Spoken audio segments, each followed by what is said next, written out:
In today's job market, it's a given that most resumes are touched by AI.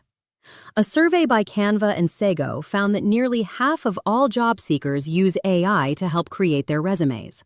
Yet so many talented, leadership-ready professionals are still being completely overlooked. The problem isn't your experience. The problem is how you are signaling your readiness to lead. As a leadership development coach, I see this every single day. Capable, experienced leaders getting filtered out, not because they aren't qualified, but because their resumes fail to communicate their readiness for that next step. In this video, we'll explore exactly why these AI-generated resumes often fail to signal true leadership. And more importantly, what you as an aspiring leader must do differently to be seen and valued for the leader you already are. To understand why this is happening, we have to start with a mindset shift. The resume hasn't disappeared, but its role has fundamentally changed. Your resume may still get you through the door, but it no longer carries the weight it once did. It's an entry requirement, not the evaluation itself. When documents become perfectly polished and endlessly optimized, something critical disappears. Authentic leadership signals. Leadership isn't assessed by what you list anymore. It's assessed by how you think, how you decide, and how you reflect. Now, instead of just talking about these language patterns, I want to show you exactly how leadership signals get flattened and why. Okay, let's talk about your resume. Is it speaking the language of a follower or a leader? Today, we are going to make the switch. We're going to upgrade your language so you don't just sound qualified. You sound like you're the one in charge. Let's get right into it. So, you've probably used an AI tool to polish up your resume. And hey, it sounds perfect, right? Flawless, professional. But what if that perfection is actually sending the exact wrong signal? What if it's making you sound like a fantastic employee, an excellent doer, but not a decisive leader? You know, the heart of the problem is something called task-level thinking. This is basically when your resume just describes your job function, the tasks you were given. But leadership language, that's totally different. It describes the decisions you made and the impact you created. And that's the big difference we're going to fix today. So how do we get out of that task-level thinking trap? Well, our first major language shift is all about moving from describing your tasks to highlighting the crucial decisions you've made. It's really about changing the entire frame of how you talk about your contributions. Does this sound a little familiar? Yeah, this phrase is a classic AI-generated line, and honestly, it's a huge red flag. It's the language of a job description, not a leader. And why is that? Because it's so passive. It tells them, well, pretty much nothing specific about what you actually chose to do. Just look at the contrast here. On the left, you've got that vague, functional description. But on the right, I built the team. See? That's not a task. That's a choice. It's an action that you initiated.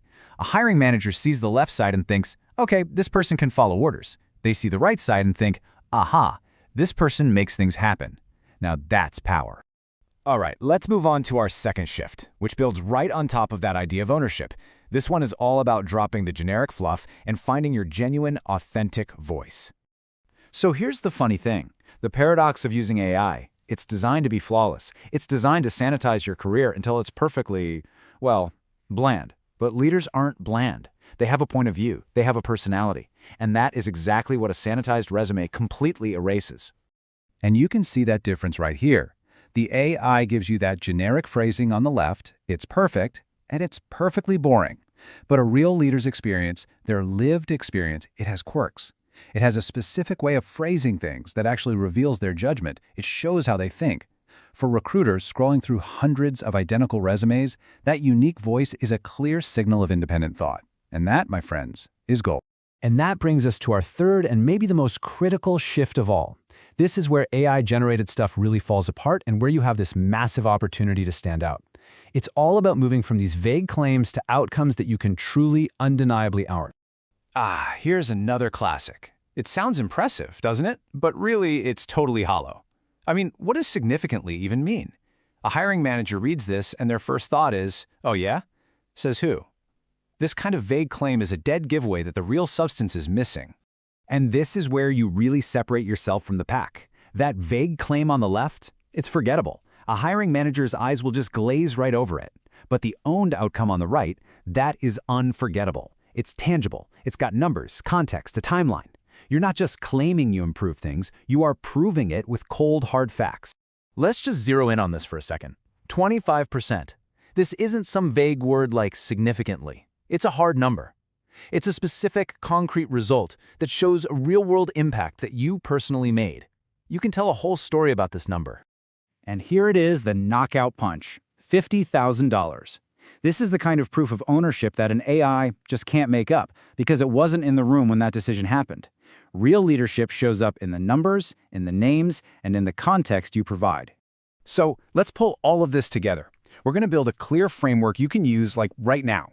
Think of this as your new toolkit for writing with the language of a true leader.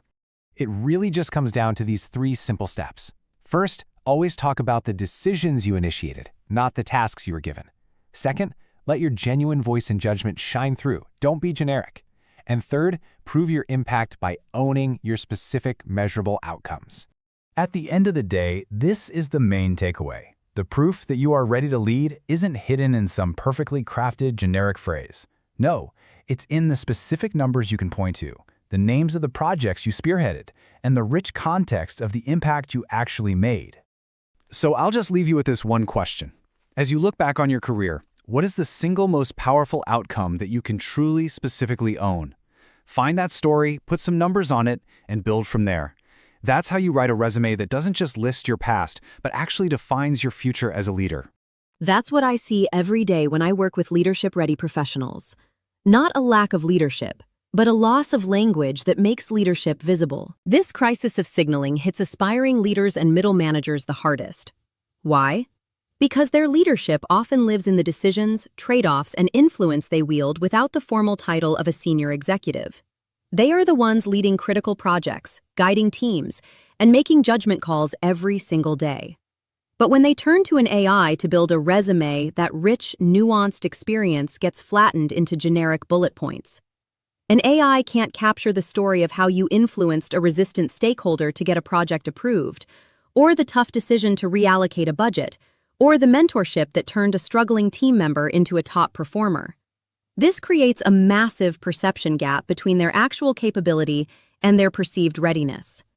Leadership development doesn't just start with gaining new skills.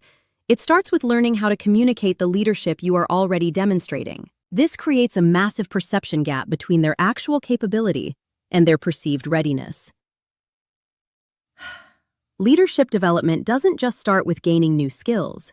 It starts with learning how to communicate the leadership you are already demonstrating. And because resumes have become less reliable signals of leadership, the evaluation process itself is changing. Leadership evaluation today isn't random. It follows a clear pattern. 3 pillars that hiring teams use to surface real leadership, not scripted answers. These pillars focus on how you think under pressure, how you apply your skills in real situations, and how you communicate your decisions in real time. This is why interviewers no longer focus on titles. They want to understand your process, from uncertainty to outcome. Instead of asking if you're a problem solver, an interviewer will say, "Tell me about the most complex problem you solved. Walk me through your entire process, from identification to the final outcome." They are testing your ability to structure your thoughts, articulate a narrative, and reflect on the journey, not just the result. Your authentic narrative, with all its messy details and personal reflections, is precisely what signals leadership. Next is the hands-on challenge. If you claim a skill, you'll be asked to prove it. A developer gets a coding challenge.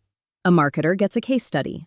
These tests of applied skill are impossible to fake with AI. Finally, there is a much greater emphasis on your communication style and your ability to think on your feet. Your resume may open the door, but it is your ability to articulate your thinking.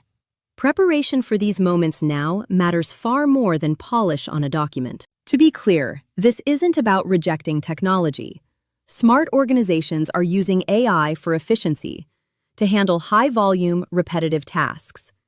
But they reserve human judgment for what truly matters, assessing a leader's readiness, their judgment, and their influence. The irony is that the flood of AI-generated applications has actually exposed the deep flaws in AI screening tools. Studies have repeatedly confirmed that these tools can exhibit significant racial and gender biases. As a result, trust is breaking down on both sides of the hiring process. So how do you prepare for this new evaluation? First, curate your stories. Not just what happened, but how you thought, what challenged you, and what you learned. Second, hone your craft by applying your skills in real situations, not just listing them. And third, practice your articulation, explaining complex ideas clearly and confidently under pressure. Because leadership isn't listed, it's proven in how you think, how you decide, and how you communicate who you are becoming. Take a moment and ask yourself, does your resume truly signal your leadership readiness, or does it just list your tasks? Share your thoughts in the comments. And if you want more insights on leadership development in the age of AI, make sure to subscribe. I'll see you in the next one.